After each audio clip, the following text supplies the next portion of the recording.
The idea of internal balance is something that gets discussed pretty often, I feel, with this game.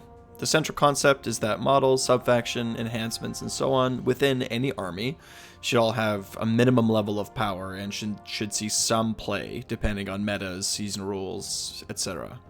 Since I've already made my thoughts on the units quite clear in Cruel Boys, you can check out the Cruel Boys tier list video if you're interested, but I wanted to take a moment to discuss our underplayed sub-faction Skulbugz. Specifically, why it sucks, and how we can make it better.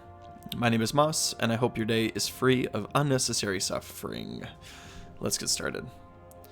So first, let's take a look at what Skulbugz actually look like right now.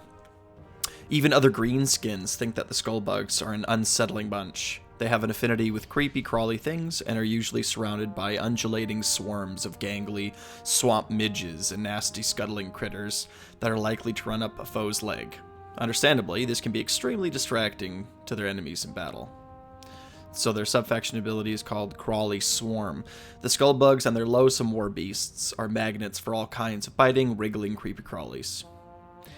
When an enemy unit is picked to fight, roll a die if it's within 3 inches of any friendly Skulbug units. Add 2 to the roll if that enemy is within 3 inches of any friendly Skulbug's monsters.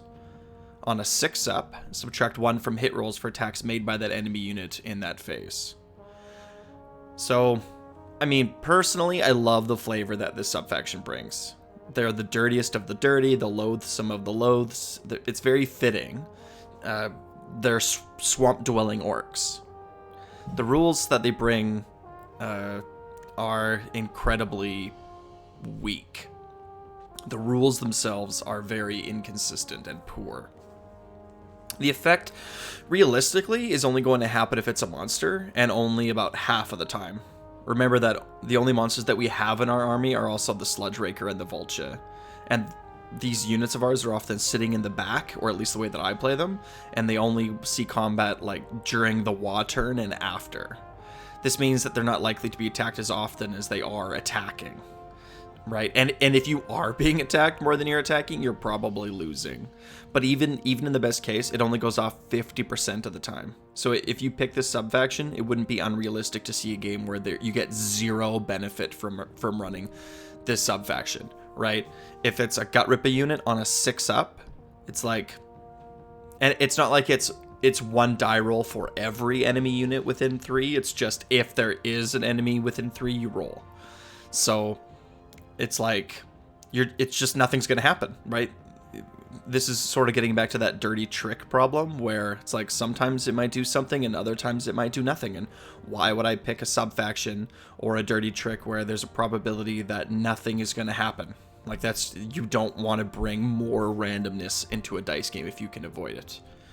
So how do we fix this flavorful yet underwhelming sub-faction? Well, I would suggest following GW's lead and making similar changes the way that they did with Gut Rippers. I mean, if that's how they think the problem should be solved, then let's that's the most likely way that it'll be solved, so let's lean into it. So instead of making it a 6-up for non-monster units, it should be reduced to a 4-up. So now the Gut Rippers and the Hobgrots and others have a 50-50 chance of giving the -1 to hit.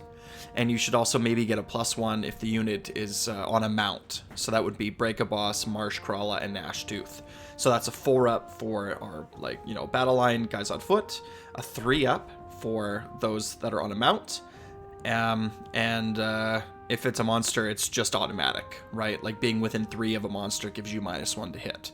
It's also interesting because, like, if the sub-faction went this direction, now that the Gut Rippers are giving -1 to hit, and the monsters are giving 1 to hit, and Gut Rippers have a 50% chance of giving a second -1 to hit, that would be really strong. That would be really strong. Like a -1 to hit is better than a +1 to save, because it's a filter that's happening sooner in the die roll, right?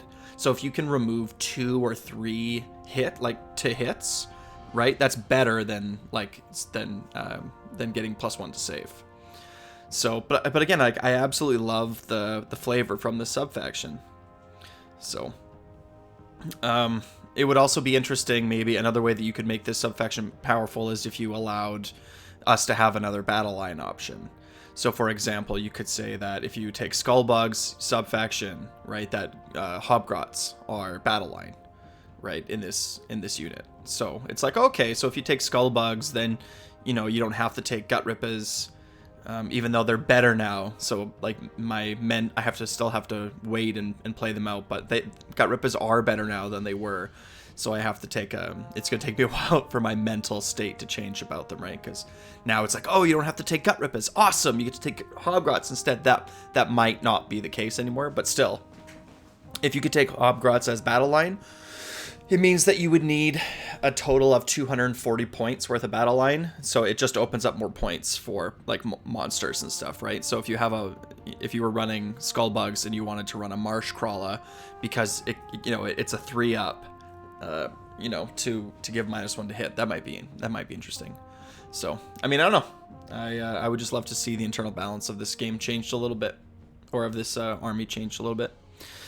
Anyway, so that's kind of my thoughts on Skulbugz. If you have some interesting ideas for how Skulbugz can be changed to be actually playable and or decent, please let me know in the comments below.